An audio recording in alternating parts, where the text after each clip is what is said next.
Hi, I'm Erica Peplinski-Burge with Voces Digital, and today I am so excited to share with you about one of my favorite topics, the brain and language acquisition.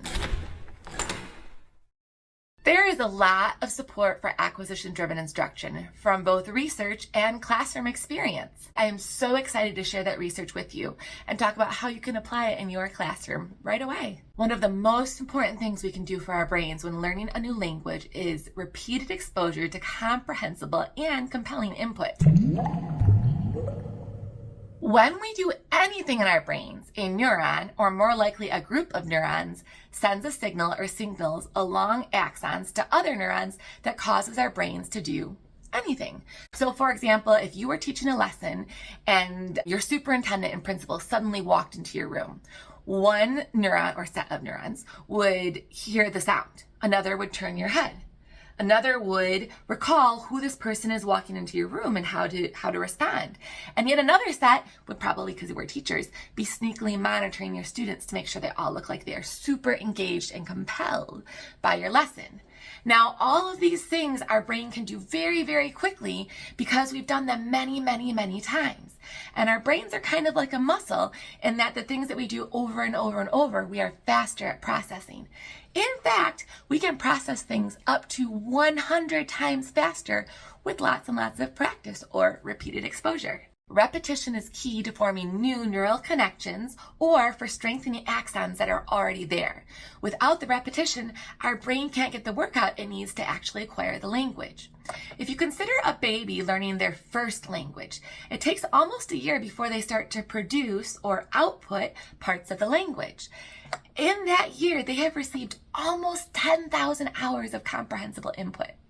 And that is strengthening all the connections in their brains. Luckily, we can target our language learning in the classroom. So while we don't need quite the same amount of time as a baby learning their first language for our students to acquire their second, third, or fourth language, we can take advantage of knowing the processes in the brain are the exact same. Another way we can take advantage of how our brains naturally acquire languages is by focusing on meaning when we're teaching our students. We can bring up form in context when we see it in the middle of stories or in the middle of authentic communication. Our brains and bodies don't want to use energy to complete challenging new activities unless they seem meaningful to us. However, if we provide compelling and comprehensible input, frustration can become the practice reward cycle, where our brains begin to enjoy this challenging new work that we are doing. The practice reward cycle is the process by which when you begin a new activity, at first it's really challenging to you and you don't enjoy it, but you keep doing it and building those neural connections. And as you do it, you start to enjoy it. And the more you do it, the more you enjoy it until something that was once painful becomes something you look forward to and enjoy every day. Creating a language classroom full of compelling, comprehensible input that welcomes all students will help start to establish the practice reward cycle for our students. Another way we can take advantage of how the brain naturally acquires languages is by personalizing our language learning or connecting our learning to our students' own lives and memories. A recent study shows we talk about ourselves 60% of the time in conversation and 80% of the time on social media. That's because talking about ourselves lights up parts of the brain associated with reward, the same way that eating chocolate would. Therefore, if we can connect what we're teaching our students to their own lives and personalize their learning, we can create joy in their brain and take advantage of one of our brain's natural learning abilities. This means that if we can incorporate our students' lives into the classroom, we can reward their brains and make it easier for them to pay attention. Another way we can take advantage of how our brain naturally acquires language is by sheltering vocabulary, as in not giving students too many new words that they don't know, but not sticking to a strict grammar sequence. And the reason for this is that our brain recognizes patterns. And most fairy tales or traditional stories in our first languages start with something like, once upon a time, in a land far, far away, there was a girl, boy, rabbit, chicken. But the point is that it's in the past tense. And our brains are going to expect that stories we hear in our second or third or fourth language will be too. So if we shelter vocabulary in that we only have words our students understand, in our stories, but don't shelter grammar, we're taking advantage of how our brain's going to hear the story anyway. Our brains use lots of energy in our day-to-day tasks that we don't usually even realize is going on, from keeping our hearts breathing and our lungs expanding to stopping us from walking into the wall when we're walking down the hall. Our brains have to do a lot for us from moment to moment. Because of this, we try to save energy. And one of the ways our brains try to save energy is by seeing patterns or seeing what we expect to be there. This is why a lot of optical illusion magic tricks work, is because our brains expect to see something there and we see what we expect to see there. We can and should speak naturally in the classroom because this is what our brains expect to see and will predict to be there. This will aid our students in their language acquisition process. Therefore, while it is important not to give our brains too much to understand, as in lots of new words that they haven't acquired yet, it is okay to speak naturally during stories or while you're in the classroom, and not to try to stick to just one tense in early language classrooms. We can't throw everything at our students at once, so naturally we might occasionally focus on one tense more than others. We just don't need to feel limited by sticking to one tense when we're talking with our students or telling a story or helping them communicate. If the meaning that we want to convey calls for a certain tense of the language, go ahead and go for it, even if you haven't explicitly taught it yet. Another way we can take advantage of how our brains naturally acquire language is by keeping stress or the affective filter low while in the classroom. The affective filter is a definition of second language acquisition research by Dr. Stephen Kreshton and others, but there is related cognitive research that shows that stress when learning does not help us learn. Our brains and bodies have not changed very much from our ancient ancestors who used to have to hunt, hide, or flee to survive. The amygdala in our brain is in charge of our freeze, fight, or flight reaction. And when it's activated, our body reroutes energy that we would usually use for things like higher level thinking to our muscles and our heart so that we can run, fight, or hide and survive. As a result of rerouting energy for survival, our brains cannot pass new information to critical memory and association circuits when we are in a state of fear. However, when we are in a supported and joyful environment, our brains release neurotransmitters that increases executive functioning and attention. In other words, students learn best when they feel safe, supported, and engaged. Another way we can take advantage of the brain in the language classroom is through stories. Stories are a primal form of communication, and they take advantage of one of the most powerful systems in our brains, the mentalizing system. There are two parts of our brains that work on a sort of teeter-totter system, as in when one is activated, the other is not.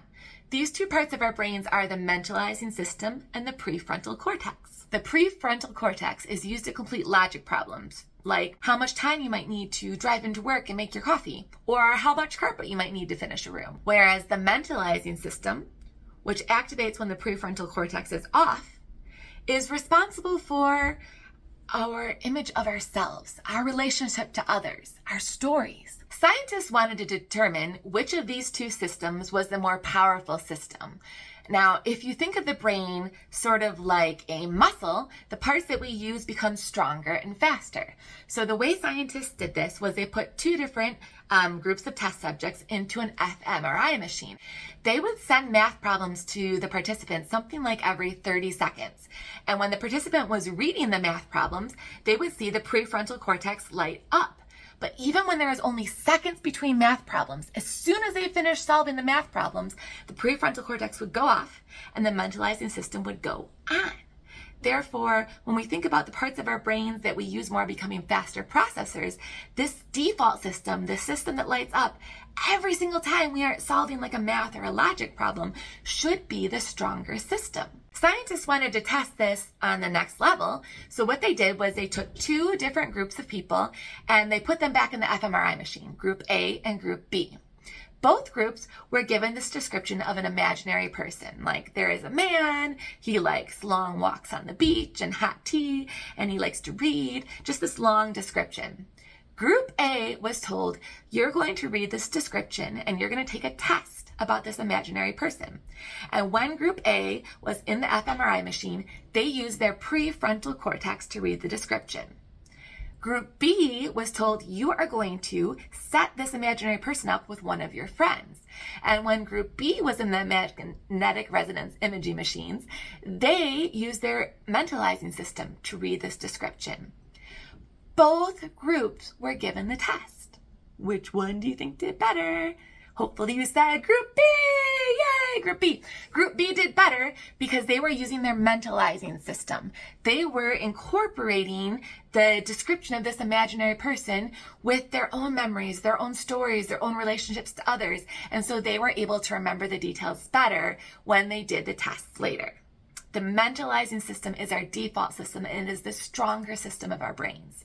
So if we can associate what the students are learning to their own stories, we can take advantage of this very powerful system in our brains.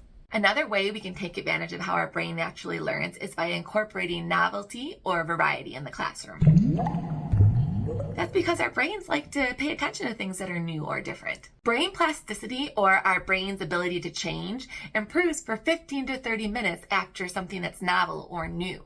The trick in the language classroom is to give our brains both novelty and repetition. As well as increasing our brain's plasticity and therefore our ability to learn new facts, novelty has been shown to increase memory too. Recent testing shows that our brains learn best when new information is combined with information our brain already holds, or familiar information. After a 20-minute delay, memory for slightly familiar information was increased by 19% if combined with new information and things we already know during learning. The last thing I want to leave you with is the importance of being patient with the process. No two brains are ever going to be ready to learn the exact same thing at the exact same time, because all of our brains are unique and connected to our own life experiences. Some students are going to come to you with both parents at home, speaking the target language with their students every day, supporting school, supporting their learning, and they are going to be ready to fly. And some students are going to come to you from homes where they have a different first language and they are supported at home and they're supported in school, but their brains are learning a lot of other new things. And some students are going to come to you from homes where all of their caretakers are working 2 or 3 jobs just to pay the bills and put money on the table. So all of their brains are going to be concentrated and focused on different things because all of our lives are different and all of our experiences are different.